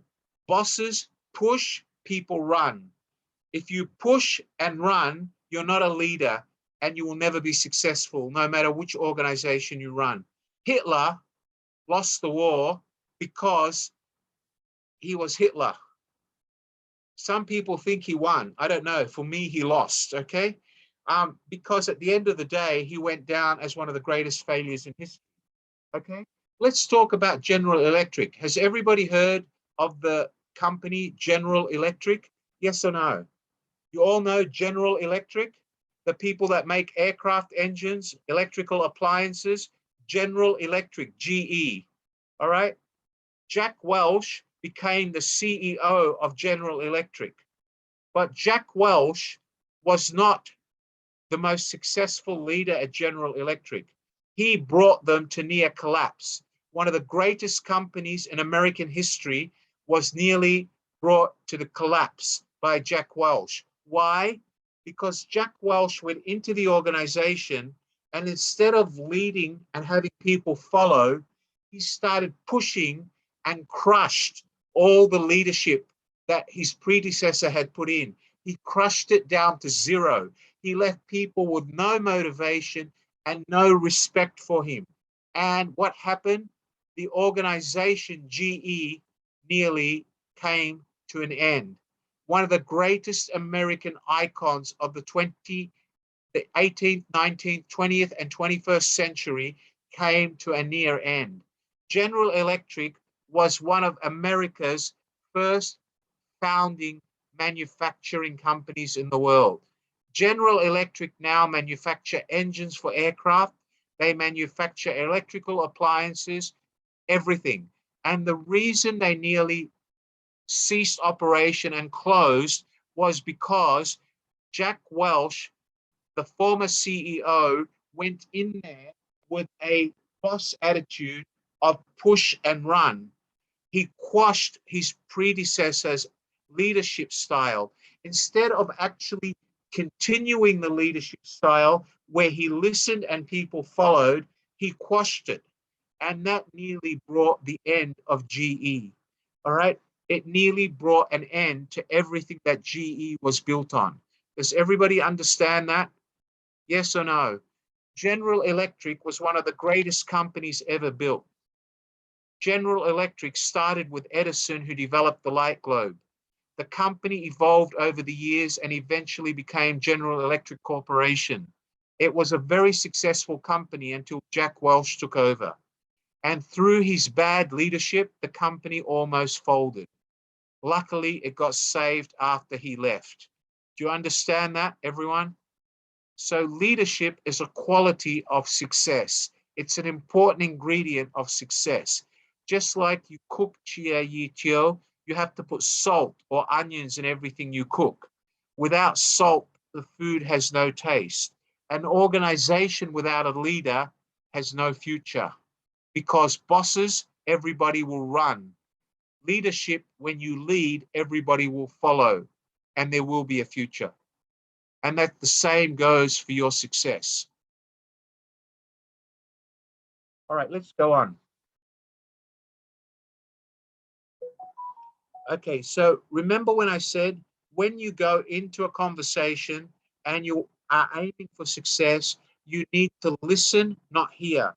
It has to be a two-way conversation, not just you telling people.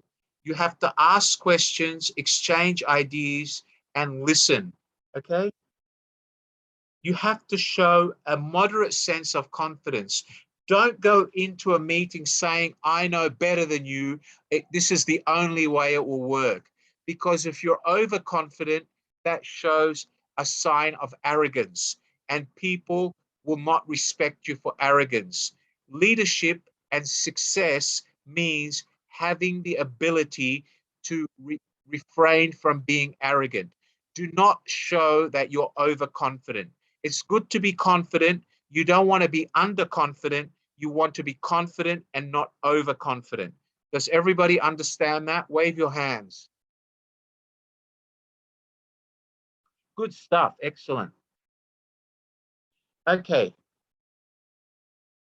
Judge, but usually without expressing it.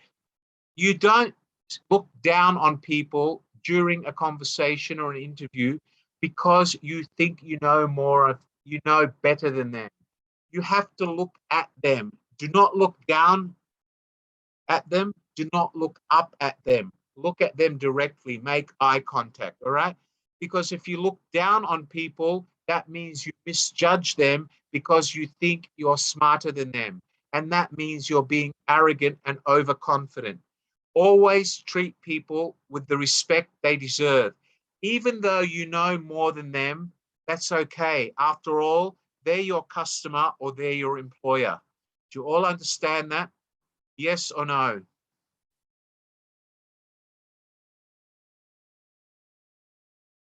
The next one. You can be, listen, during a meeting, you might say to yourself, my boss is making the wrong judgment. I know I can achieve higher results. You don't have to show him that. You can try to explain that, but don't try to tell your boss that you know more than your boss, because your boss will read that as arrogance, and that will be the end of your career with him, because he will consider you arrogant and start talking about your replacement. Do you understand that? Keep your arrogance to yourself. Even though you disagree, you don't have to say it out loud. If you're professional, you learn how to take it, ask questions, and move on. Does everybody understand that? Remember, it's communication.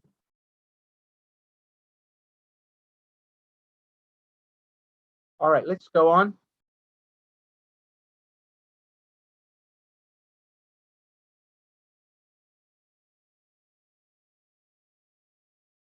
Okay. Moderate confidence, as I said, don't be overconfident. Okay. Because remember, if you show overconfidence, people will think you know everything and you won't learn. People don't want you to be overconfident. People just want you to have the level of confidence required for that job. Do you understand that? And don't be underconfident. Don't say to your boss, I'm a loser. Okay? Because when you say to your boss, I'm a loser, you're saying, I lack confidence. And when you say to your boss, I know better than you, you're being a smart aleck and overconfident and arrogant. Maintain a standard level of confidence required for your job.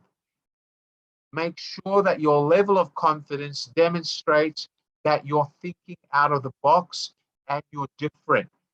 Make sure that they can remember what is different about your level of confidence. But please do not let it become arrogance or overconfidence. And for the love of God, do not convert it to underconfidence by saying things like, I'm a loser, or I will try. I will try are the words of losers. I will do it are the words of winners. Do you all understand that? Being overconfident is different than setting goals higher than the average goals.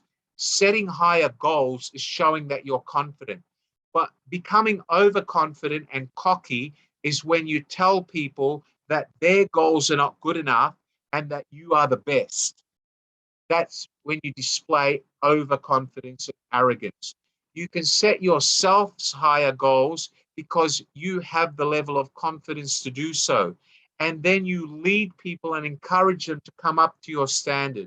But you do not talk down to them and show them that you're overconfident. Because if you're overconfident, you can end up losing your job. Do you understand that, everyone? All right. Where are we? Anything else that I missed out? Always set your minds toward the positive. Always have a default attitude of a positive attitude. Every day before you go to work, before you start a new day, say to yourself, yesterday is history. Today, this is what I'm going to achieve. Do you understand that, Chia? Chia Yi Tio, do you understand that? Good, excellent, thank you. Okay. And remember, the key to being successful means a two-way conversation. Listening. The key to listening is called what? Asking questions. Remember? Asking questions. If you're going to have a two-way conversation and you're going to do all the talking and no listening, then that is not a conversation. A conversation is where you ask questions, they answer. You ask more questions, they answer. The more questions you ask is to get input from the other party and for you to both mutually agree. Okay? But if you do all the talking and Nizar is the boss and he only hears you and you do not give him a chance to talk, that is not a two-way conversation. That demonstrates that you're arrogant, overconfident, and cocky. And Nizar, as a boss, will immediately lose confidence in you. It has to be a two-way conversation. Two-way communication means listening. Listening means information in, analyzing, asking questions, analyzing, asking more questions, and creating a two-way conversation. Does everybody understand that? Yes or no? Can you all wave your hands, please?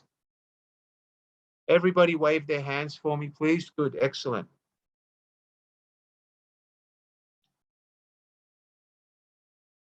Okay, all right, let's go on.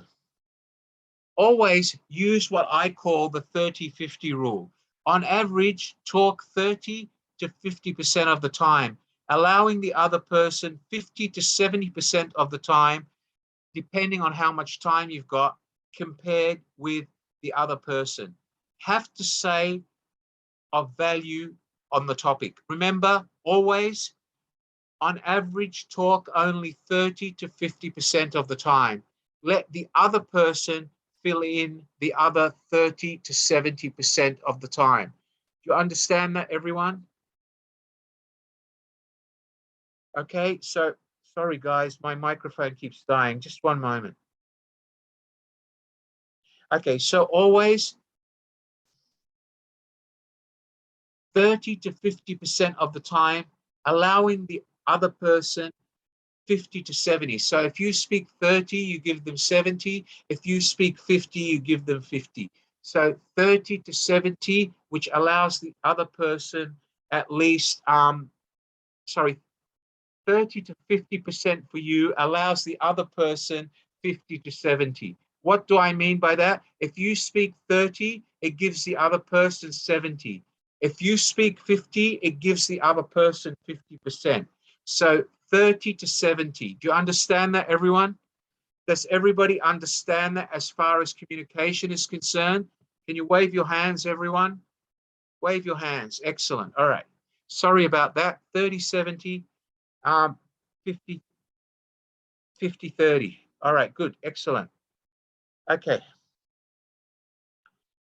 All right. We've covered that.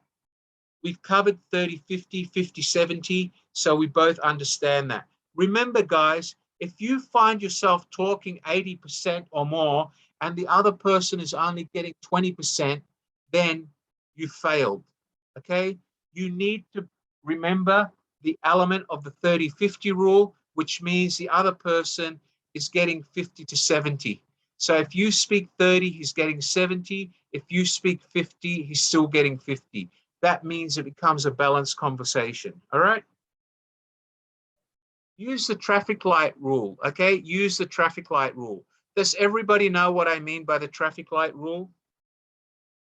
The first 30 seconds, your light is green, you talk, okay? Then slowly you slow down and you let them give input, okay? As they give you input, you ask a question and then the red light comes up, you stop and let them talk again. Does everybody understand what I mean by the traffic light rule? Yes or no? So the traffic light rule is 30 seconds, your light is green, the person is listening, not waiting, so he or she can say something, not thinking. During the next 30 seconds, your light is yellow, and the next 30 seconds mark, unless you're telling a compelling story, your light changes to red. So always use the traffic light rule. Do you understand that, everyone? Do you all understand the traffic light rule? Michelle, thank you. Do you understand that, Chia Yitio? Yes, Chia, wave your hand, Chia. You nod your head, but I can't see your head nod. Good girl, excellent. Monolin, do you understand the traffic light rule? Yes or no? Wave your hand. Good, Monolin, wave your hand. Don't be lazy, Monolin. Mayo Anu Aung. Mayo, are you here tonight? Mayo, do you understand what I mean by the traffic light rule, Mayo? Wave your hand, Mayo. Yes or no? Okay. All right, thank you. John, do you understand what I mean by the traffic light rule, John? Yes? All right. So, ladies and gentlemen, we understand what we mean by the traffic light rule. The traffic light rule is a great rule to use. I use it every day and it works. And believe me, the traffic lights control traffic.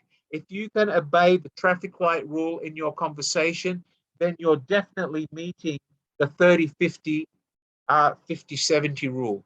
The traffic light rule will never fail you. Okay. Try not to interrupt people during their say. Let them finish what they say. All right? Never interrupt. Okay? By learning not to interrupt, what you're doing is showing the other person that you respect and you're looking at them as an equal. If you continually interrupt them, they either think of you as looking down to them or putting yourself above them. And that will mean you're not going to be successful in that discussion. Always let them finish what they're saying and then come in with your rebuttal. Don't try to cut them off, because that will work against you. You all understand that? Okay.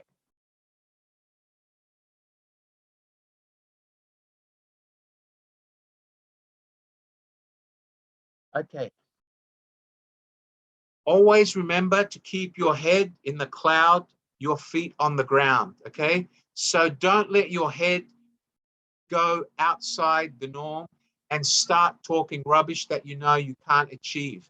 Stay focused and stay realistic. If you're going to be eccentric, make sure that whatever eccentric ideas you have, you're able to explain how they work. If you don't know how they're going to work, then don't talk about them because you haven't thought them through. If you have an eccentric idea, you must have goals and understand how you're going to make that happen. If you can't understand and explain how you're going to achieve it, then don't talk about it. Do you understand that? Remember the rule that I mentioned to you about Ray Kroc? Do you all know who Ray Kroc is? Ray Kroc was the founder of McDonald's. Do you all know McDonald's, the Golden Arches? Wave your hands. Wave your hands. Does everybody know McDonald's? Yes or no? Wave your hands if you know McDonald's, everyone. Roxanne, do you know who McDonald's is, Roxanne? Of course you do, Roxanne. You're looking very sharp tonight, Roxanne. Good to see you again. Smile, Roxanne. Okay, so McDonald's, the founder of McDonald's, Ray Kroc, drove around his Ford until he found two black brothers selling hamburgers. And he went in there trying to sell them the idea of how to introduce his paper cups, milkshake cups into their stall, and came back and showed them how to make milkshakes. He did not tell them. He actually basically went there with open ideas, open-minded. He said to them, I have paper cups. You have a hamburger stall. What do you think if we put hamburgers and milkshakes together? Let me show you how I'm going to do that. He went there with an eccentric plan, but having an eccentric plan alone wasn't enough because these two black guys knew nothing about milkshakes. They were uneducated. They used to flip hamburgers on their barbecue grill. And because of that, they thought of selling their hamburgers because they had a great salt and pepper recipe that made the seasoning on your hamburger unusual. And that's why people fall in love with McDonald's hamburgers, because the salt and pepper seasoning is a special recipe. And usually when people eat it, it arouses your taste buds to eat more. And it's the same as the salt and pepper they put on your fries. That's why McDonald's French fries will never taste the same if you cook them at home, because the mixture of salt and pepper that they use is different. The type of salt that they use and the type of pepper they use is different. And they'll never tell you the recipe, because that way Roxanne can go and open the shop next week and sell French fries and kill McDonald's in the Philippines. And that means they'll come after Wally for telling her the recipe. So the reason why Ray Kroc was successful is because he has a vision. He had an eccentric idea. If I can go to these two black guys selling hamburgers, and if I can get them to buy my milkshake paper cups, they will, and we will work together and be successful. But he had a plan.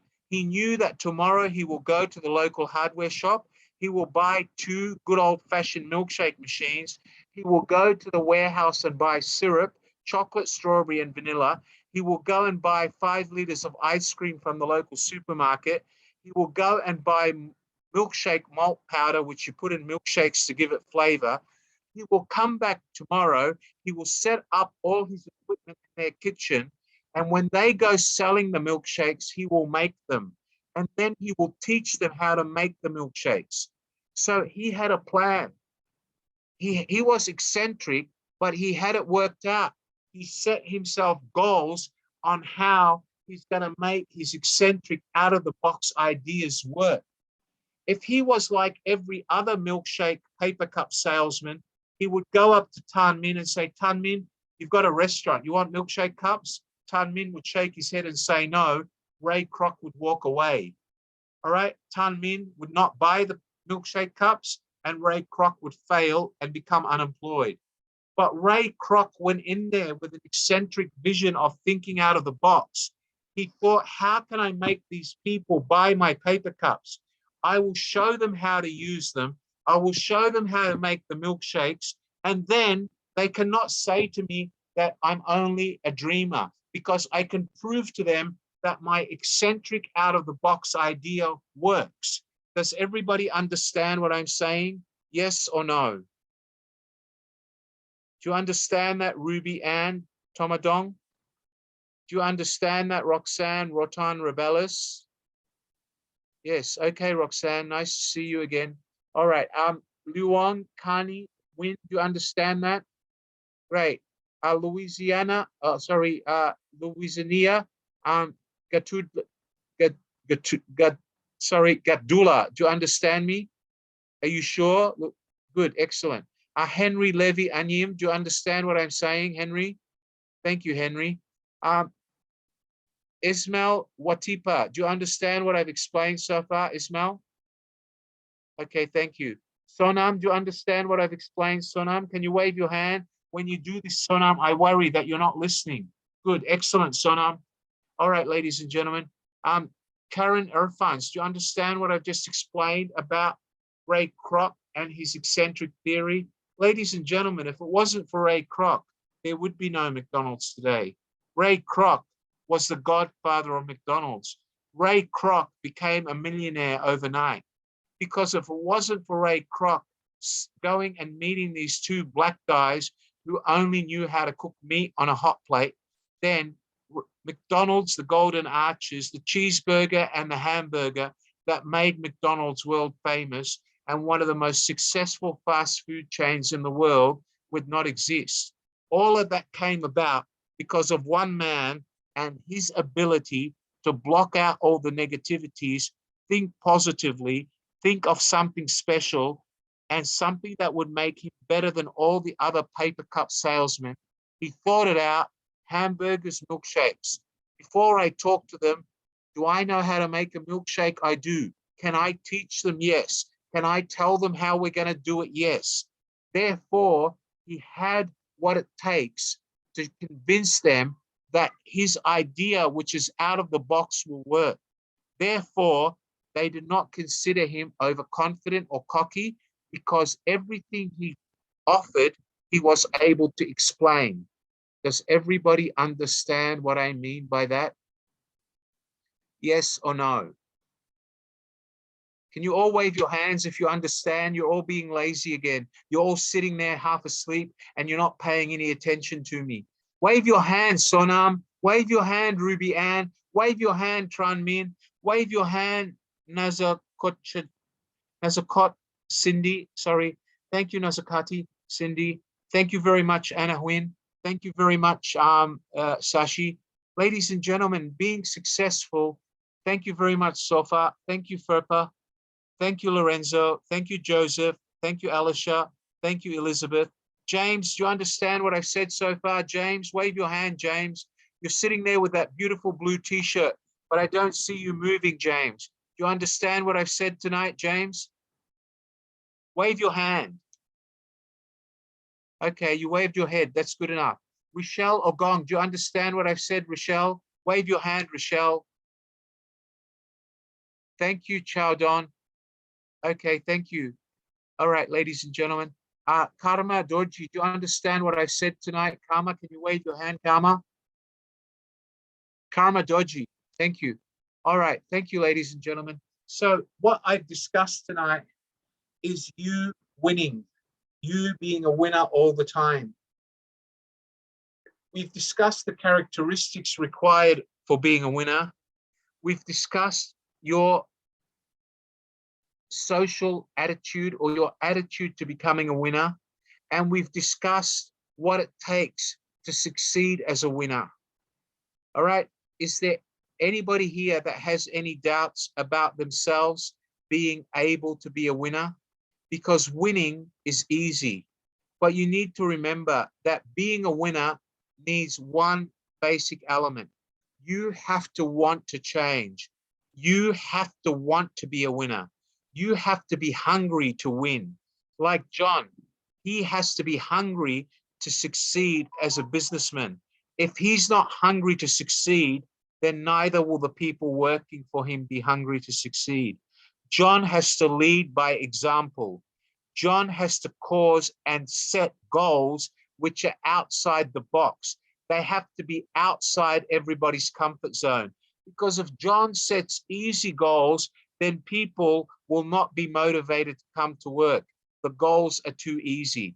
As a leader, John should keep changing the goals and making sure that the goals are outside their comfort zone. Because the more challenging the goals, the more motivated P, the more sense of adrenaline and arousal they will have to achieving a goal which is harder than the norm. If the goal is too easy, people get bored. They lack the drive to achieve that goal. Do you all understand that? Always set goals outside. Go to the next level of difficulty. Stop living in fear. Be brave. Have the strength to actually go against your fears.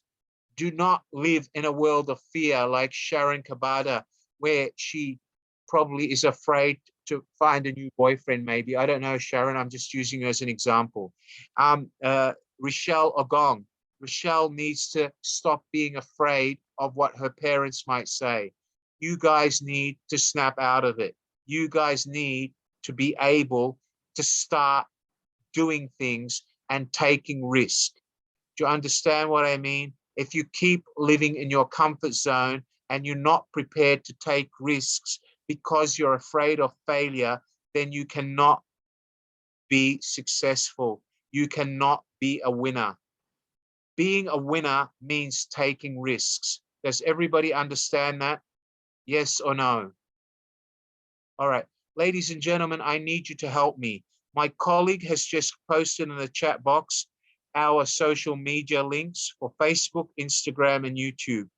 If you have liked what I have told you tonight, if you think I have helped you with all the elements that I have discussed, I ask you, I beg you to go to our social media pages, like our Facebook page, like our Instagram page, follow us on Facebook and Instagram, go to YouTube, watch our videos, actually post remarks about what you've seen here tonight. Motivate your friends to join us. This talk is an inspirational session.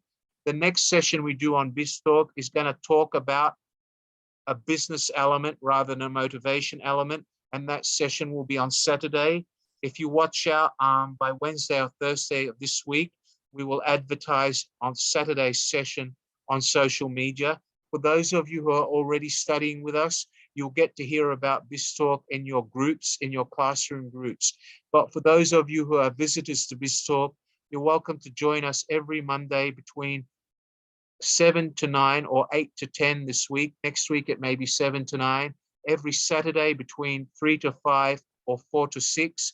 But please watch out for the correct timings on our social media, Facebook, Instagram, and YouTube. Please join us again. Ladies and gentlemen, my colleague has put my homework number in the chat. Can you repeat my homework number now, please? Can you post my homework number again, please? My homework number is +65 9488 0887. Can you please send all your homework on a regular basis, telling me what goals you've achieved and remind me of what achievements you've made every week. And make sure you send it to me every Sunday. If you haven't received my response yet, guys, from last week, I got about 900 replies. I promise you, I will try to answer you all by Friday this week. If any of you haven't received at least one reply by Friday, please message me again. Ladies and gentlemen, let me leave you with a famous saying. Your future is in your hands. Your success is driven by you. Think of a train driver. If the train driver doesn't steer the train stops and doesn't move. Think of the donkey. The donkey, you give him a carrot, he will eat the carrot and he will walk further. If you don't feed a donkey carrots, he will never move. He's stubborn. Think of yourselves as machines. If you don't fuel the machine with oil or electricity, that machine will stop working. It will freeze. It will go faulty. If you don't stop thinking negatively, if you don't start looking in the mirror and telling yourself about how you're going to make yourself look positive and ready for corporate success, if you cannot block out your negativities, if you cannot start thinking eccentrically, if you cannot start planning goals that are beyond what you're used to, goals that take you out of your fear zone, goals that make you take risk, goals that you have never set before because you're too scared, then it's time you did it. Because remember, otherwise your machine, your brain will stop. And if that stops and you go from an active thinker to a passive thinker, you're only going to be like your parents or your grandparents who may have been successful in their time, but you can never be successful if you live in their time zone.